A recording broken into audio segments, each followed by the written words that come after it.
तो 10 वर्ष में ऐसा क्या बदला कि आज हम यहां पहुंचे हैं।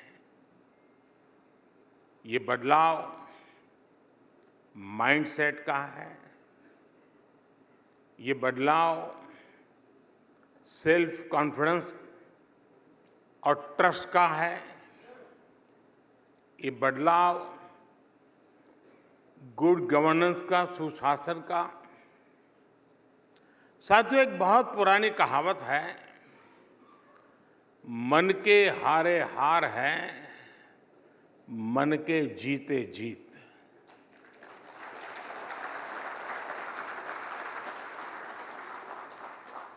अभी दास का मैं एक कोट सुन रहा था, लेकिन मैं उसमें थोड़ा डिफर करता हूं। उन्होंने कहा कि इतिहास एक प्रकार से बड़े महानुभावों की बायोग्राफी होती है।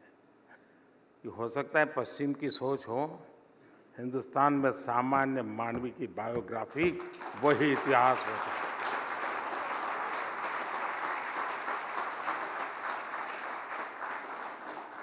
वो ही देश का सच्चा सामर्थ्य होता है।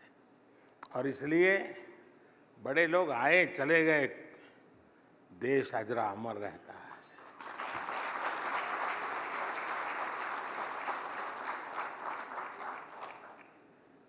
साथियों, हारे हुए मन से विजय मिलनी बहुत मुश्किल है।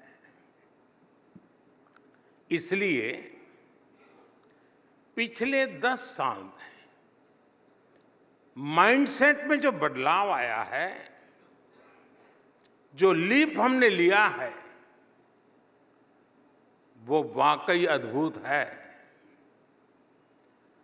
आज के बाद दशकों तक जिन्होंने सरकार चलाई, उनका भारतीयता के सामर्थ्य पर ही विश्वास नहीं था।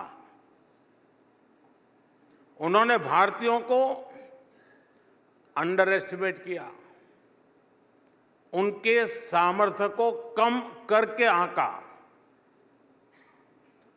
तब लाल किले से कहा जाता था कि हम भारतीय निराशावादी हैं, पराजय भावना को अपनाने वाले हैं। लाल किले से ही भारतीयों को आलसी कहा गया, मेहनत से जी चुराने वाला कहा गया।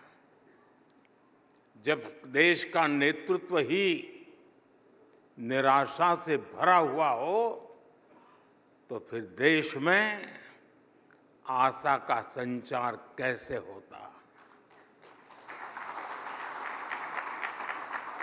इसलिए देश के अधिकांश लोगों ने भी ये मान लिया था कि देश तो अब ऐसे ही चलेगा।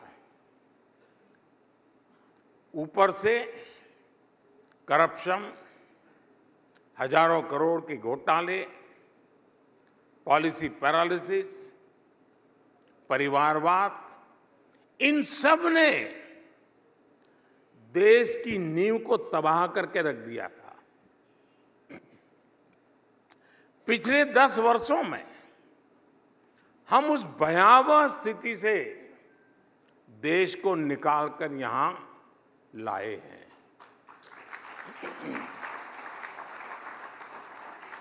सिर्फ 10 साल में भारत दुनिया की टॉप 5 अर्थव्यवस्था में आ गया है। आज देश में जरूरी नीतियां भी तेजी से बनती हैं और निर्णय भी उतनी ही तेजी से लिए जाते हैं।